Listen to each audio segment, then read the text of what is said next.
I'm going to describe at first the three things that constitute a healthy lifestyle. Basically, the three things are eating right, moving more, and sleeping better. And I want to show you guys a very quick video on the importance of getting adequate sleep. I'm going to show you this very quick video, and then I'm going to discuss what we are going to do in this exercise. Take a look.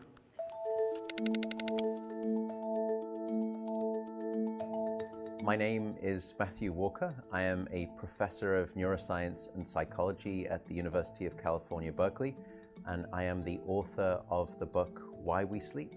We certainly know that a lack of sleep will actually prevent your brain from being able to initially make new memories.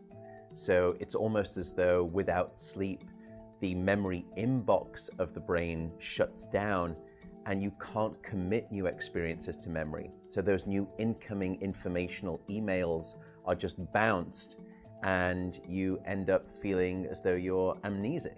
You can't essentially make and create those new memories. We also know that a lack of sleep will lead to an increased development of a toxic protein in the brain that is called beta amyloid, and that is associated with Alzheimer's disease, because it is during deep sleep at night when a sewage system within the brain actually kicks into high gear and it starts to wash away this toxic protein, beta amyloid. So if you're not getting enough sleep each and every night, more of that Alzheimer's related protein will build up. The more protein that builds up, the greater your risk of going on to develop dementia in later life. What are the effects of sleep deprivation on the body? Well, there are many different effects. Firstly, we know that sleep deprivation affects the reproductive system. We know that men who are sleeping just 5 to 6 hours a night have a level of testosterone which is that of someone 10 years their senior. So a lack of sleep will age you by almost a decade in terms of that aspect of virility and wellness. We also know that a lack of sleep impacts your immune system. So after just one night of 4 to 5 hours of sleep, there is a 70% reduction in critical anti-cancer fighting immune cells called natural killer cells. And that's the reason that we know that short sleep duration predicts your risk for developing numerous forms of cancer. And that list currently includes cancer of the bowel, cancer of the prostate, as well as cancer of the breast. In fact, the link between a lack of sleep and cancer is now so strong that recently the World Health Organization decided to classify any form of nighttime shift work as a probable carcinogen.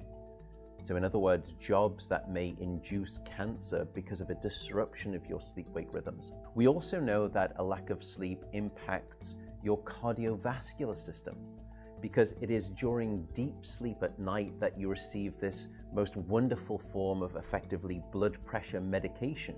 Your heart rate drops, your blood pressure goes down. If you're not getting sufficient sleep, you're not getting that reboot of the cardiovascular system. So your blood pressure rises.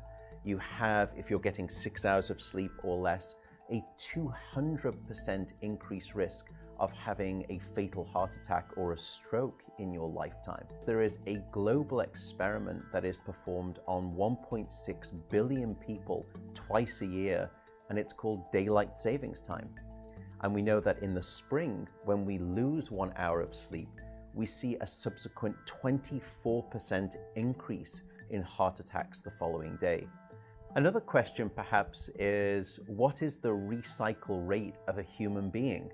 How long can we actually last without sleep before we start to see declines in your brain function or even impairments within your body? And the answer seems to be about 16 hours of wakefulness. Once you get past 16 hours of being awake, that's when we start to see mental deterioration and physiological deterioration in the body. We know that after you've been awake for 19 or 20 hours, your mental capacity is so impaired that you would be as deficient as someone who is legally drunk behind the wheel of a car. So if you were to ask me what is the recycle rate of a human being, it does seem to be about 16 hours, and we need about 8 hours of sleep to repair the damage of wakefulness. Wakefulness essentially is low-level brain damage. Okay, so sleep is very, very important. How many of you people here require more than 8 hours of sleep every night to feel really fresh. Okay, I put myself in that category. I actually need 9 hours, okay? I'm a little bit unusual. How many of you people need more than 7 hours, you think? Okay, how many of you feel that you can do pretty well with under 7 hours? Okay, you only need below 7 hours. Okay, most of you guys are wrong, okay? It turns out that 98.5% of the people in this world require more than 7 hours. Now, those of you who raised your hands when I asked you if you can do with less than 7 hours, ask yourself this question: how much time do you need when you go on vacation? How much time do you sleep when you're on vacation? Okay, that is a much better indicator of the actual amount of time that you need in order to function well. Okay, so the first step in having your basic needs fulfilled, helping yourself fulfilling your basic needs, is to lead a healthy lifestyle. I've really focused on this. I've of course talked about 2 other things, managing your finances and writing in a journal. I highly, highly encourage writing in a journal every single day.